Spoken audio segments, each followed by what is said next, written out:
guys. Welcome back to Crystal Vision Therapy. So today, I wanted to review the Young Miami and Meg Thee Stallion interview. They had a really good portion that talks about mental health. So I kind of wanted to watch it together and kind of talk about the really important parts. I think they had some really good things to say and some things, maybe misconceptions to clear up. Um, this is a little bit of a different format for us today.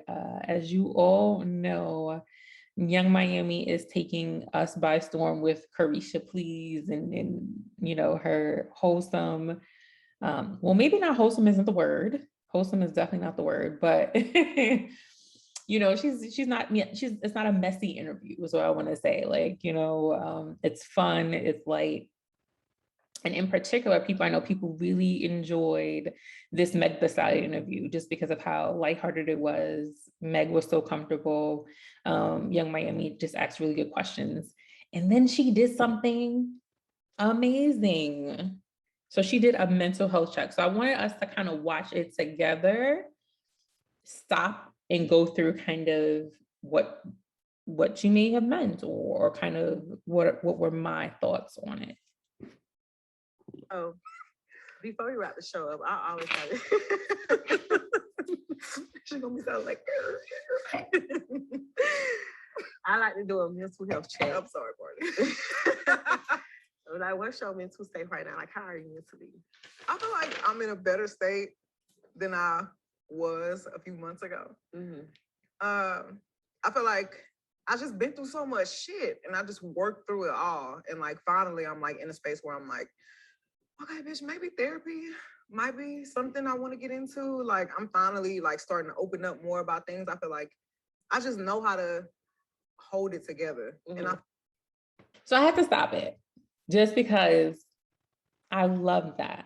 And I think we should be doing that with all of our friends and family. I know sometimes we get on the phone, we're talking about current events. Are you okay? I feel like that question is just so important. Even in therapy, when I ask people, are you okay? Like, it really makes that person reflect and am I okay? And you kind of see that's what Meg did right here. So I just love that. That was great. I feel like you don't have to necessarily hold it together all the time. Like, it's okay to cry, and it's okay to be like, man, fuck this shit, I'm over it. Like, it's okay to be like, I need help. And I feel like I'm getting to that space where I'm like, okay, maybe I do need a little help, because I don't be okay every day. And I just don't be feeling it all the time. Do you have like a go-to person that you like, go to and just express how you feeling or what you're going through? T Fierce, like, that's my guy. Like, he been with me since my mom passed, and I feel like we just have grown so close and so tight. And that's probably like the only person I really like just tell exactly how I'm feeling to. Yeah. When my baby father died, it was like I always felt like therapy was like a rich people thing or like white people thing. I was never into it. And then when my baby daddy died and I finally went through my emotions, I cried like so bad. It was just. Can we talk? I want to know, and I want someone to like really comment. Why is it a white people or rich people thing? Like that's I feel like that still happens. Like, oh, that's a white people thing. I'm not sure. I'm not sure if it is, but I'm curious as to why that is, especially now that it's covered with insurance and everything. To the point, like, I couldn't get out of bed, and I was like, okay, I'm gonna try a therapist, and it didn't work for me. I did it twice, and the first time I did like an hour session, I cried the whole hour to the point like I can't get a word out. Second time I tried to put myself together, and I was just like, this shit ain't for me. But I got like a go-to person, which is my cousin, and I literally like tell him any and everything. And I feel like crying, especially when it's something that's so fresh, like, is normal. So this is such an important piece. She said she tried twice. So it sounds like meaning she went 2 times. And it sounds like, I love what Meg said, it's fresh. So death is really hard. When someone comes to therapy for bereavement, it is something that's coming too soon, because what happens is when you come to therapy, your therapist is trying to intervene, right? It's trying to stop old habits, have you reframe things so you can be mentally overall better. But when someone dies, that means a lot to you. You don't want to intervene so quickly, because hurt is a natural, it's okay to cry. It's okay to be upset.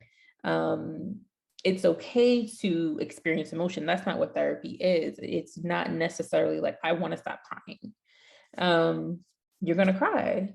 So I think what happened with Young Miami here was it maybe was too fresh and she went too soon.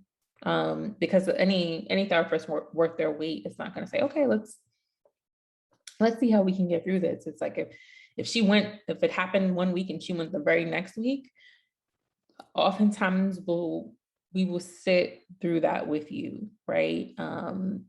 Not push, not rush, just sit with you, have you understand your grief. But it seems like she couldn't get a word out, right? And we're not going to force that either if you can't get a word out because you are grieving. And it sounded like it was very, very, very, very fresh. So yes, young Meg had the great thought there about it being fresh and it being okay to cry. And I feel like nobody can rush your process, like not even a therapist. Right. And I feel like it's just the comfort of, and I don't feel like a therapist is just the answer either. Like it could just be that one person that you feel comfortable just letting that ugly cry out in front of. Like, so I was just gonna say, like, how do you cope with grieving? Because mine's just like talking to my cousin, like what I just said. Like he just, I don't know. I just feel like he a person, like we only 2 years apart. Yeah. So I feel like we literally grew up together and we went through everything together. So when I tell him, he like my therapist and he always made me feel better. So that's like, he a part of my grieving process. So I love what Meg said, right? Meaning that a therapist cannot rush your process. And I think your grieving process, right? We assist, we aid, we help. However, what I will say is you cannot expect to come to therapy and that is the answer, meaning that's all you do, right? You have to be motivated. You actually have to apply the techniques that you learn. You have to be open, be willing to change, be willing to be different. So Mega's right? It's not just the therapist, right? It literally is you. You are making the decision to change and be better. The second thing I want to talk about is therapy doesn't always make you feel better. It gets you to the goal of whatever your goal was, right? So if your goal was, I want to have better self-esteem, right? You may be doing things that don't feel good in the moment. So therapy doesn't always have that feel good, but you get to a place where you are better and you feel amazing because of it, right? So sometimes you have like these short feelings of being uncomfortable. And what I will say is that without that, there is no growth. Without you being uncomfortable, there's no growth. You know, I do guard against, oh my God, I talk to this person, they make me feel so much better. You know, I wonder what is making you feel better? Are they agreeing with everything that you're saying? What is so good about, you know, this? And of course it could be, you know, this person understands me, they know who I am. And sometimes that is so comforting. And you can have it all. You can have a therapist and a friend who does that for you too. So let's continue. I love this episode. I feel like I haven't really grieved anything yet. So when I talk about anything that got something to do with grieving, I'll be ready to bust out into tears because like I don't even be talking about it for real. It'd be hard. Yeah, I feel like work can make up for it. And I feel like, I just be like, fill up my schedule. Yeah. And some days I just be like, okay, bitch, I'm gonna be a little late because I don't feel like getting up right now. Like I ain't into it. But I still get up and do it because I know that's what my mama want me to do. I know that's what my daddy would want me to do. I know that's what my great grandma would have wanted me to do. So I just always want to make them proud. And I feel like that's what really pushed me out the bed in the morning. Like, bitch, don't fuck it up. Like, you blessed with so much shit. Like, don't let nothing get in the way of what God blessed you with. And I'm so glad you say that because that's why you are who you is today. This was your destiny. You doing so good. your whole family is proud, but I know your mother is super proud of you, and don't ever stop. Period. I won't. Thank you for watching Caresha, please. On Revolt. Guys, I just love it. I think that just even talking about it more, even, young Miami saying I went to therapy, it's gonna help kind of break this stigma apart. So all right, guys, thanks so much. I love you all. As I always say, I think therapy should be free. So anything that we can do to kind of bring attention is great. So I thought that the mental health check-in was worth talking about and worth, thinking about. All right, guys, take care. Have a good day. Bye.